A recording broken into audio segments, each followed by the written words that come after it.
Kalau ada pemuda yang sudah tidak bisa menahan atau mengakhirkan pernikahannya dan dia belum mampu secara nafkah, maka orang tuanya harus bantu. Masya Allah. Ini untuk menyelamatkan agama anaknya, bantu sampai dia benar-benar mampu.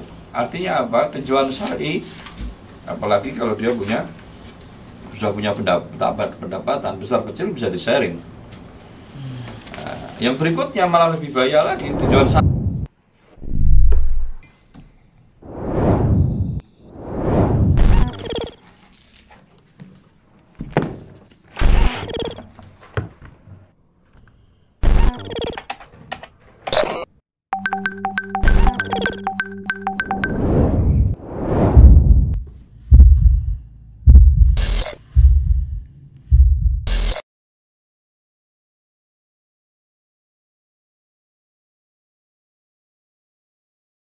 Bismillahirrahmanirrahim. Assalamualaikum warahmatullahi wabarakatuh.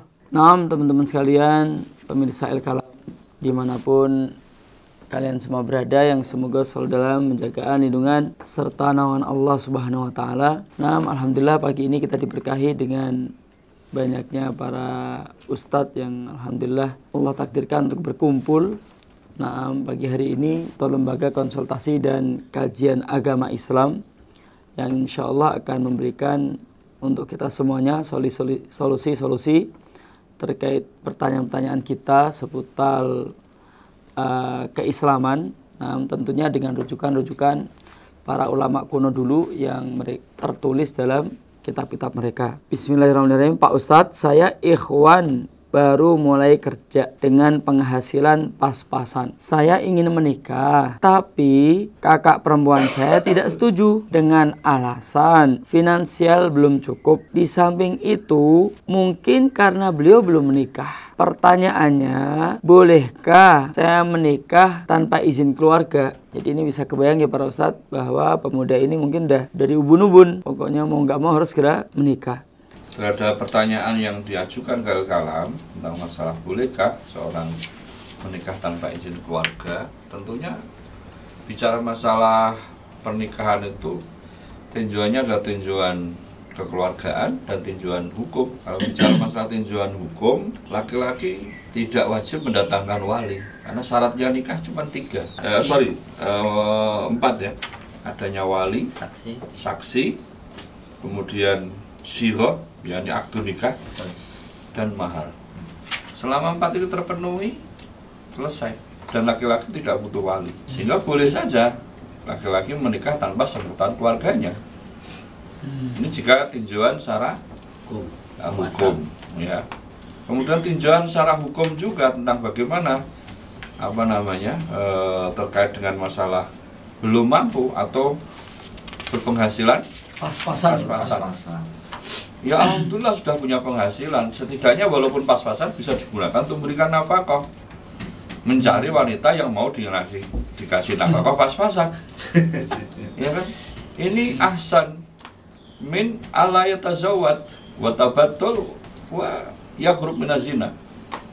Itu lebih baik daripada dia mempertahankan statusnya jomblo dan bisa jadi ya khaf ala nafsihi, takut atau terjerumus kepada perbuatan zina, atau dia bisa terjerumus pada perbuatan zina karena mungkin sudah sebuah kebutuhan.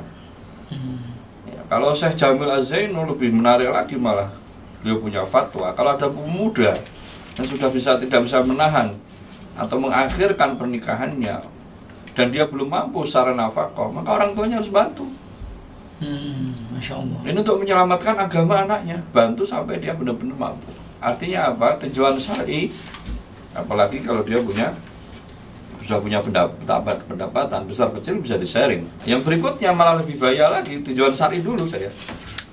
Ya, kakak perempuannya melarang karena takut dilangkahi, dan takut gak nikah. Ini khurafat, meyakini ada sesuatu madharat yang datang dari selain Allah itu bisa jadi hukum syirik malah. Masya Allah. Ya kan? Karena nggak ada masalah jodoh, masalah mati, masalah rezeki itu sudah di tangan Allah Subhanahu wa taala, bukan karena dilangkai kakak, dilangkai adiknya. Kemudian menjadi janda tua. Enggak. Perawan tua maksudnya. Ya sorry, perawan tua. Ya, ini nggak ada hubungannya sama sekali, justru malah bisa syirik kalau dipertahankan seperti itu. Itu ada keyakinan di masyarakat, saya nggak tahu ya. Ya, rumah yang belum menikahkan itu jangan dipakai untuk menikahkan, karena nanti bisa jadi anak perempuan yang ada di situ yang belum nikah itu sudah nggak nikah nanti. Itu juga ada keyakinan seperti itu. Ini nggak boleh dalam syariat Islam. Ini namanya khurafat. Karena meyakini ada sesuatu yang bisa mendatangkan madarat selain Allah. Ya, yang bisa memberikan manfaat dan madarat hanya Allah Subhanahu wa taala. Nah, ini tinjauan syariat terhadap kasus yang diajukan ya. Ada tinjauan sosial, kekeluargaan, ya tentunya ini bagian dari adab saja. Karena menikah itu tidak hanya urusan kesenangan pribadi ya, tapi menggabungkan dua keluarga besar.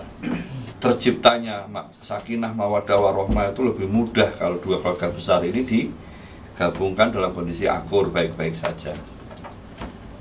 Ya, mungkin Anda dengan istri akan baik-baik saja, tapi begitu diteror keluarga akan menjadi masalah juga.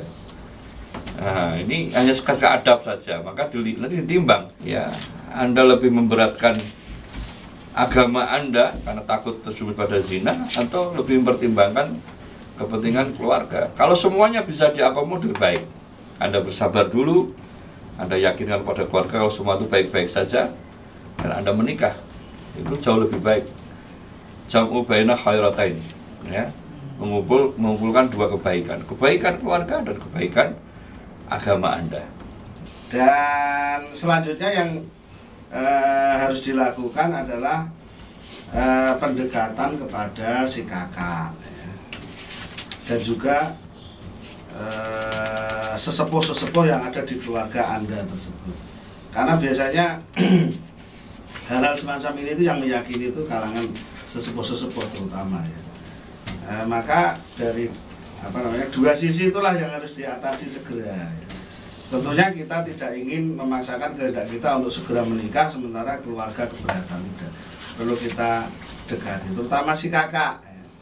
Si kakak dijelaskan termasuk tadi ya, bahayanya khurafat pada masalah keyakinan itu dijelaskan. Ya, syukur-syukur kalau diberi hadiah, siapa tahu dengan diberi hadiah itu luluh gitu ya. Kakaknya yang belum rencana menikah atau mungkin belum punya pasangan biar tidak keberatan. Itu yang PR yang harus didekati itu, karena kita tidak ingin setelah nikah nanti justru ya hubungan silaturahmi Anda dengan kakak serta orang-orang sepuh ada sedikit masalah gitu. Jadi selain mempersiapkan pernikahan ya, tentunya adalah melakukan pendekatan-pendekatan yang baik lah ya.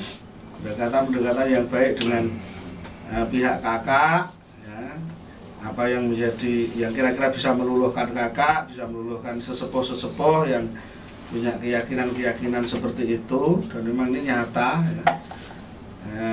Agar secara hukum syariah itu mulus, dan secara hubungan kekerabatan juga mulus, tidak ada hambatan-hambatan. Jadi dua sisi ini tetap harus kita pertahankan agar tercapai keluarga yang sakinah mawaddah warahmah dan tidak terputus silaturahmi dengan kerabat-kerabat yang lain. Masya Allah. Kalau perlu mendatangkan hakim, mendatangkan orang yang bisa memahamkan keluarga, karena biar tadi secara hukum boleh karena laki-laki tidak harus mendatangkan wali. Tetapi agar tetap utuh keluarga, tidak terjadi masalah di kemudian hari, maka keluarga perlu dipahamkan. Dan kalau memang saudara dirasa kurang mampu untuk memahamkan keluarga, maka mintalah tolong dengan orang yang kiranya bisa membantu, orang yang dipercaya keluarga, orang yang amanah untuk membantu permasalahan saudara. Sehingga nanti secara hukum Anda punya solusi, kemudian di keluarga tetap terjalin silaturahim dan keutuhan kekeluargaannya. Demikian dari saya.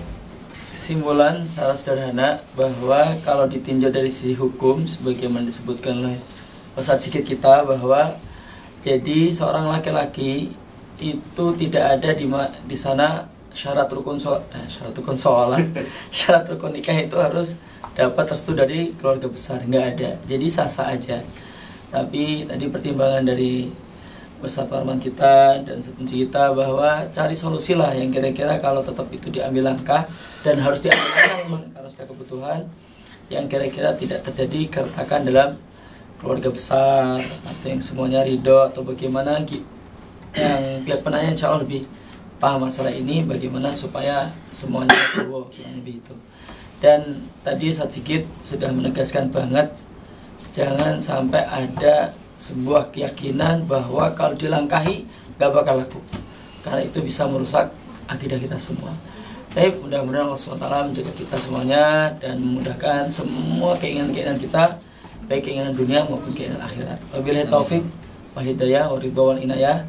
Assalamualaikum warahmatullahi wabarakatuh. Waalaikumsalam.